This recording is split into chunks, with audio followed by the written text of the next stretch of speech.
चिड़िया का बेटा कुकू मीठा फल लेकर घर वापस आ रहा था कि रास्ते में उसे कालू कौवा रोक लेता है। लाओ, ये मीठा फल तुम मुझे दे दो। अंकल, मेरी मम्मा बीमार है, इसलिए मैं आज भोजन लेने आया था।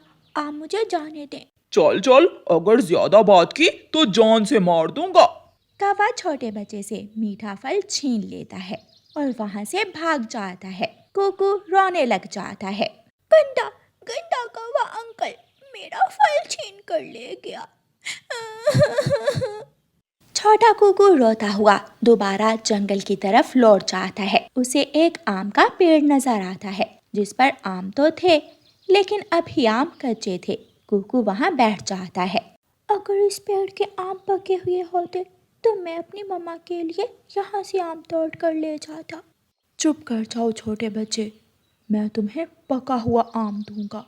मेरे पास पके हुए आम भी हैं, लेकिन वो मैंने बुरे पक्षियों से छुपा कर रखे हुए हैं। पेड़ अंकल शुक्रिया, मेरा मीठा फल उस बुरे कौवे ने छीन लिया था। फिर वह पेड़ अपनी घनी शाखाओं से एक पका हुआ मीठा रसीला आम निकालकर कुकू को दे देता है। कुकू खुशी खुशी वो पका हुआ आम लेकर वहाँ से चला जाता है। रास्ते में जाते हुए कौरी कौवी कुकू को देखती है और भागी भागी कालू कौवे के पास जाती है। कालू कालू, वो देखो, कुकू पका हुआ आम लेकर जा रहा है, जल्दी से उसे आम छीन लो। अपनी पत्नी की बात सुनकर कालू कौवा जल्दी से उड़ता है। दोनों पति पत्नी कुकू को फिर से रोक लेते हैं। अंकल, आपने पहले मेरा मीठा फल छीन लिया था, अब मुझे जाने दें, मेरी मम्मा मेरा इंतजार कर रही होगी। हमें कहीं से कच्चा फल नहीं मिलता और तुम छोटे से बच्चे होकर फल ढूंढ लेते हो। लाओ, ये फल भी मुझे दे दो। नहीं दूंगा। ऐसे कहते हुए कुकू वहाँ से भाग जाता है, लेकिन वो बच्चा था। एक तरफ से कौवी और दूसरी तरफ से कौवा कुकू को घेर लेते हैं। कौवा कुकू से आम छीन लेता है और अपनी तेज चोंच से उसका पंख भी घायल कर देता है। मैं बताऊंगा, मैं मम्मा को बताऊंगा। गंदा कौवा, गंदा कौवा। अगर बताएगा तो तेरी माँ भी पीटेगी हमसे। कौवे कुकू से फल छीन लेते हैं और कुकू रोता हुआ फिर से घने जंगल की तरफ चला जाता है। कालू कौवा और गोरी कौवी आधा आधा आम खा लेते हैं। कालू जी, हम उस कुकू के बच्चे के पीछे जाकर देखते हैं कि वो आम कहाँ से लाया था, और फिर हम उस पेड़ के सारे आम तोड़ लेंगे। ये आइडिया अच्छा है। कौवी और कौवा कुकू के पीछे पीछे उड़ते हैं। अंकल अंकल पेड़, उन कौवों ने मुझे मारा है, मेरा आम भी छीन लिया और मुझे घायल भी कर दिया है। चुप कर जाओ बेटा, मैं आपको और आम दे देता हूँ। फिर वह पेड़ इधर उधर देखता है और अपनी घनी शाख से एक मीठा पका हुआ आम निकालकर कुकू को दे देता है। तो इस चालाक पेड़ ने पके हुए आम अपनी घनी शाख में छुपा रखे हैं। जल्दी से कौवा और कौवी पेड़ों के पीछे से निकलते हैं और उस आम के पेड़ के पास चले जाते हैं। गंदा कौवा अंकल, आप यहाँ भी आ गए? चिंता ना करो, इस बार हम तुमसे नहीं बल्कि तुम्हारे इस दोस्त आम के पेड़ से आम छीनने आए हैं। बड़ा चालाक पेड़ है तू, मीठे मीठे आम अपनी घनी शाख में छुपा कर रखता है और कच्चे आम देखने के लिए रखे हुए हैं। बुरे कौवो, चले जाओ यहाँ से, वरना मैं छोड़ूंगा नहीं तुम दोनों को। जो करना है कर लो। ऐसे कहते हुए कौवा पेड़ की घनी शाख में चला जाता है। पेड़ अंकल, इस कौवे को सजा दें। जैसे ही कौवा पेड़ की घनी शाख में जाता है तो आम का पेड़ अपनी एक शाख से कौवे को पकड़ लेता है और उसे मारने लगता है। बचाओ बचाओ, गौरी मुझे बचाओ। कुकू ये देखकर हंसने लगता है। अब पता चला गंदे कौवे अंकल, अब गंदा कौवा अंकल किसी को तंग नहीं करेगा। कुकू जल्दी से वहाँ से भाग जाता है। पेड़ जी, हमें माफ कर दो, मेरे पति जी को छोड़ दो, हम दूर चले जाएंगे, दोबारा आपके पास भूल कर भी नहीं आएंगे। तुम जैसे बुरे पक्षियों को मैं नहीं छोड़ता। तुम जंगल में दूसरों को तंग करते हो, तुम बुरे हो। गौरी मुझे बचा लो, मेरा दम घुट रहा है। गौरी कव्वी रोती हुई जंगल भागती है। कुकू घर जाकर वो मीठा आम अपनी मम्मा को देता है और अपनी मम्मा को सारी बात बताता है। मम्मा मम्मा पता है, जब वो गंदे कौवे मेरे पीछे गए तो मेरे दोस्त पेड़ अंकल ने काले कौवे को पकड़कर बहुत मारा। बेटा, ऐसे बुरे पक्षियों को बुरे कामों की सजा जरूर मिलती है। गौरी कव्वी रोती हुई तोते के पास जाती है। तोते तोते, मेरे पति जी को बचा लो, मेरा पति मर जाएगा। कहाँ से बचा लूं? मेरे पति जी को आम के पेड़ ने पकड़ लिया है। ना ना, वो आम का पेड़ बहुत गुस्से वाला है, वो बुरे पक्षियों को कभी नहीं छोड़ता। गौरी कव्वी को कुछ समझ नहीं आ रही थी कि वो क्या करे। फिर गौरी कव्वी रोती हुई रानो चिड़िया के घर जाती है। चिड़िया, कुकू से कहो कि मेरे साथ चले और मेरे पति को आम के पेड़ से बचा ले, मेरा कालू पति जी मर जाएगा। गौरी, जब तुमने मेरे मासूम बेटे से भोजन छीना तो शर्म ना आई तुम दोनों को? आई थी, बहुत आई थी। चिड़िया चिड़िया, एक बार, बस एक बार मेरे कालू पति जी को बचा लो, मैं वादा करती हूँ फिर कभी हम कोई बुरा काम नहीं करेंगे। मम्मा मम्मा, ये कव्वी झूठ बोल रही है, मुझे पता है ये मुझे फिर से तंग करेंगे। कुकू बेटा, अगर कोई गलती करे और माफ़ी मांग ले तो उसे माफ़ कर देना चाहिए। आप जाएं और अपने पेड़ दोस्त अंकल से कहें कि कालू कव्वे को छोड़ दे। फिर कुकू मान जाता है और गौरी कव्वी के साथ जाता है। वो आम का पेड़ कालू कव्वे को मारे ही जा रहा था। हाय हाय, मर गया। पेड़ पेड़, मेरी पूंछ पर मत मारो, मेरी पूंछ टूट जाएगी। हाय, तेरी पूंछ ही तो तोड़ूंगा मैं, ताकि तू किसी को मुंह दिखाने लायक ना रहे। फिर गौरी कव्वी कुकू को लेकर पहुंच जाती है। पेड़ अंकल, इस गंदे कौवे अंकल को छोड़ दें, क्योंकि मम्मा कहती हैं कि अगर कोई गलती करे और माफ़ी मांग ले तो उसे माफ़ कर देना चाहिए। फिर वो पेड़ कुकू की बात मानकर कालू कव्वे को छोड़ देता है। बच गया, मैं बच गया। गौरी देखो तो, मेरी पूंछ बच गई है या टूट गई है?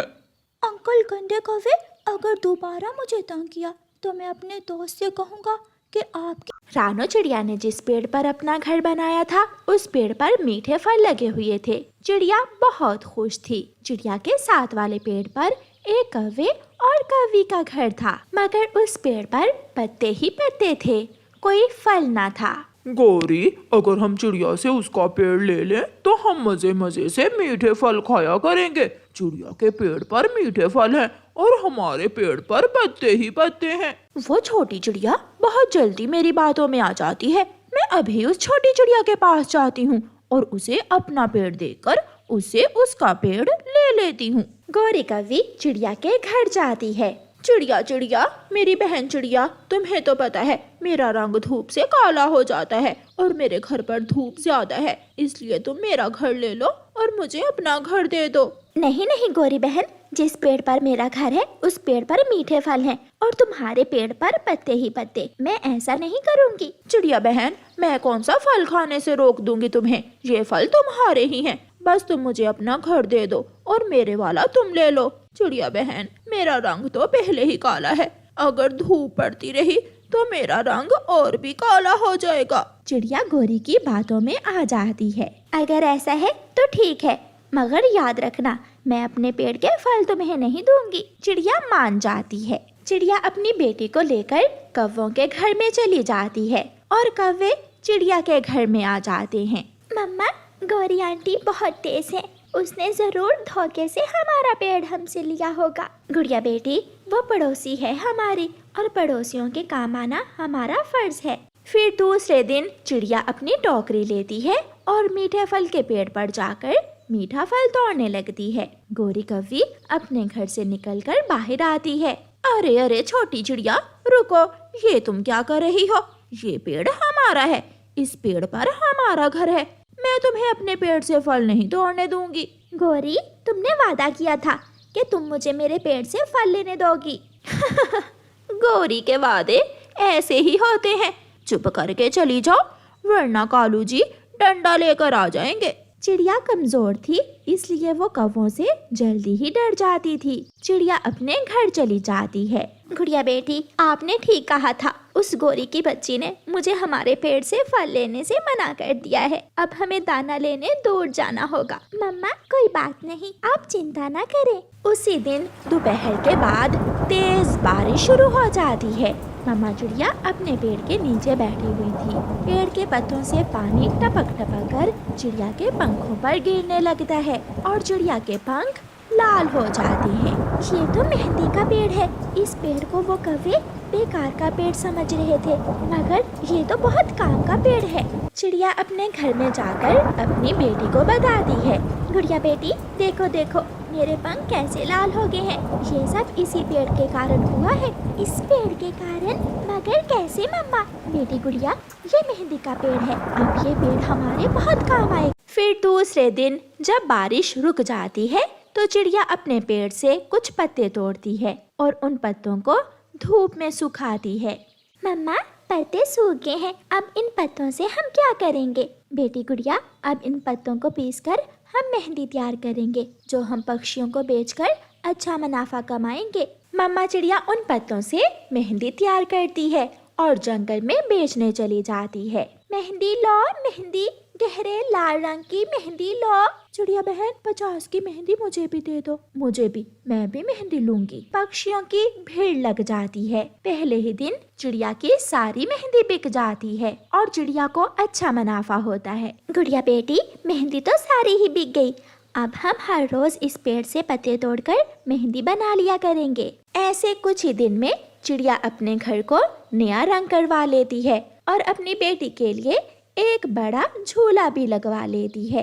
चिड़िया चिड़िया, ये सब तुमने कैसे किया? तुम्हारे पास इतने पैसे कहाँ से आए हैं? गौरी, इस दुनिया में कोई भी चीज बेकार नहीं होती है। जिस पेड़ को तुमने बेकार समझकर मुझे दे दिया था, ये सब उसी पेड़ के कारण हुआ है, क्योंकि ये एक मेहंदी का पेड़ है। ये सुनकर गौरी कव्वी की आंखें खुली की खुली रह जाती हैं। कालू जी, अगर चिड़िया को हमने अपना मेहंदी का पेड़ ना दिया होता तो आज चिड़िया की जगह हम उस पेड़ से मुनाफा कमा रहे होते। हाँ गौरी, इसीलिए तो कहते हैं कि लालच बुरी बला है। कुकू की मम्मा 3 दिन से बीमार थी। उसे तेज बुखार था। जंगल में बारिश हो रही थी और ऐसे बारिश के मौसम में रानू चिड़िया का बेटा कुकू अकेला अपनी माँ के लिए दाना लेने निकला हुआ था। वो कौवे के दरवाजे पर दस्तक देता है। क्या बात है बेटा, बताओ। अंकल, आपने दाना लेने कब जाना है? मुझे भी अपने साथ ले जाए। बेटा, ऐसे मौसम में दाना लेने कौन जाएगा? मेरे घर में तो दाना है। अच्छा, मुझे अकेले जाने से डर लग रहा था। कुकू ऐसे कहते हुए वहाँ से चला जाता है। तोते अंकल, मम्मा को 3 दिन से बुखार है। आप दाना लेने मुझे भी अपने साथ ले जाएं। बेटा, मेरे पास तो घर में भोजन है। अंकल, मुझे भी उस भोजन में से थोड़ा सा भोजन दे दें, मेरी मम्मा बीमार है। बेटा, हम तोते इन दिनों लाल मिर्ची खाते हैं, लेकिन आप सब पक्षी लाल मिर्ची नहीं खा सकते और मेरे पास घर में लाल मिर्ची के सिवा कुछ नहीं है। दाना कहाँ से मिलेगा मुझे, आप बता दें। यहाँ से सीधे जाओ, मुझे पेड़ों की दूसरी तरफ मैदान है और मैदान में गेहूँ या चावल का दाना मिलता है। कुकू उड़ता है और घने जंगल से गुजरता हुआ ऊंचे पेड़ों की तरफ जाता है। रास्ते में उसे एक छोटा सा कबूतर का बच्चा जमीन पर झाड़ियों में फंसा हुआ दिखाई देता है। कुकू उस बच्चे के पास जाता है। मेरा कीकी ना जाने कहाँ चला गया। पति जी, एक बार दोबारा जंगल जाएं, कहीं मेरा बेटा बारिश के कारण झाड़ियों में ना फंस गया हो।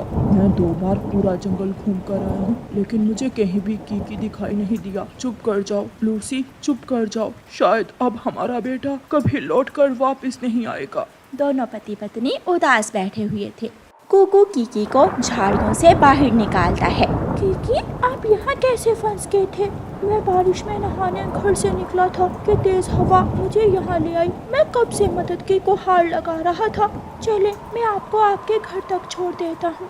कुकू कीकी को साथ लेकर उसके घर जाता है। अपने बेटे को जिंदा देखकर कबूतर और कबूतरी बहुत खुश होते हैं। मम्मा, अगर कुकू वहाँ ना आता तो मैं कभी भी झाड़ियों से निकल ना पाता। बेटा, आप जंगल क्या करने गए थे? आंटी आंटी, मेरी मम्मा बीमार है। मैं सुबह से दाना ढूंढ रहा हूँ और दाना ढूंढते ढूंढते मैं घने जंगल तक पहुँच गया। चिंता ना करो बेटा, मैं आपको अभी दाना देता हूँ। फिर कबूतर कुकू को दानों से भरी एक थैली दे देता है। ये दाना आप घर ले जाएं और अपनी मम्मा से कहना कि जब बारिश रुकेगी तो मैं आऊँगा। कुकू वो दाना लेता है और अपने घर वापस चला जाता है। बेटा कुकू, ये दाना आपने कहाँ से लिया है? कुकू अपनी मम्मा को सारी बात बताता है। मम्मा, जब मैं कीकी को साथ लेकर उसके घर गया तो कबूतर अंकल ने मुझे ये दाना दिया। शाबाश बेटा, ऐसे ही हमेशा दूसरों की मदद करते रहना। दूसरों की मदद करने से हमारी अपनी मुश्किलें भी आसान हो जाती हैं। मम्मा, कबूतर अंकल जब बारिश रुकेगी तो हमारे घर आएंगे। शाम हो जाती है और फिर शाम के बाद लूसी कबूतरी और कबूतर रानो चिड़िया के घर आते हैं। चिड़िया बहन, आप इतनी बीमार हैं और हमें किसी ने बताया ही नहीं। मैंने कुकू से कहा भी था कि आपको जाकर बता दे, लेकिन शायद कुकू भूल गया। लूसी, आप रानू का ख्याल रखें और मैं बुलबुल डॉक्टर को बुला कर लाता हूँ। बारिश पहले से थोड़ी कम थी, इसलिए कबूतर को उड़ने में आसानी थी। रास्ते में गोरी कौवी कबूतर से कहती है, कबूतर कबूतर, तुम कहाँ जा रहे हो? रानू चिड़िया को तेज बुखार है, मैं रानू चिड़िया की दवा लेने बुलबुल के पास जा रहा हूँ। दफा करो उस छोटी चिड़िया को, वो कौन सा तुम्हारे किसी काम आएगी। गोरी, हम सब एक जंगल में रहते हैं और हमें एक दूसरे की जरूरत पड़ जाती है। अभी आज ही चिड़िया के बेटे कुकू ने मेरे बेटे की जान बचाई है। तो फिर जाओ और नौकर बनकर काम करो रानो चिड़िया के, मुझे क्या। कबूतर गोरी कौवी की बातों में नहीं आता और बुलबुल की तरफ चला जाता है। बुलबुल के घर को बाहर से ताला लगा हुआ था। कबूतर बुलबुल के घर के पास जाकर पेड़ की डाल पर बैठ जाता है। न जाने कब बारिश रुकेगी, कब बुलबुल आएगी, अब मैं क्या करूं? कबूतर ऐसे सोचता है। थोड़ी देर बाद बुलबुल आ जाती है। वो अपना छाता एक तरफ रखती है और घर का दरवाजा खोलती है। कबूतर बुलबुल के घर में चला जाता है। बुलबुल डॉक्टर, आप कहाँ थी? रानी के सर में बहुत दर्द था, मैं उसे दवा देने गई थी। फिर कबूतर बुलबुल डॉक्टर से रानो चिड़िया के बुखार की दवा लेता है और वापस चला जाता है। चिड़िया के घर जाकर कबूतर बुखार दूर करने वाली दवा के कुछ कतरे चिड़िया के मुंह में डालता है। कल मेरी मम्मा ठीक हो जाएंगी ना? हाँ बेटा, आपकी मम्मा सुबह तक ठीक हो जाएंगी। लूसी ने घर की अच्छी तरह सफाई कर दी थी। रानो बहन, अब हम चलते हैं, हमारा बेटा कीकी घर में अकेला है। बहुत बहुत शुक्रिया, आप दोनों ने मेरी मदद की। शुक्रिया तो कुकू का, जिसने कीकी की जान भी बचाई और हमें बताया भी कि आप बीमार हो। फिर कबूतर और कबूतरी वहाँ से चले जाते हैं। मम्मा सॉरी, मैं आपकी दवा ना ला सका। बेटा, ये सब आपकी वजह से ही हुआ है। जो नेकी आपने कीकी के साथ की, उसी के बदले में ऊपर वाले ने हमारे लिए भी मदद भेज दी। फिर रात हो जाती है और बारिश की मध्यम मध्यम आवाज में दोनों माँ बेटा सो जाते हैं। खिड़की से ठंडी ठंडी हवा ने घर को ठंडा कर दिया था और दोनों माँ बेटा गहरी नींद सोए रहते हैं। प्यारे दोस्तों, हमेशा दूसरों की मदद करें और कोशिश करते रहें। और प्यारे दोस्तों, कहानी को लाइक, अपने दोस्तों के साथ शेयर और चैनल को सब्सक्राइब करना बिल्कुल मत भूलना। आपका धन्यवाद।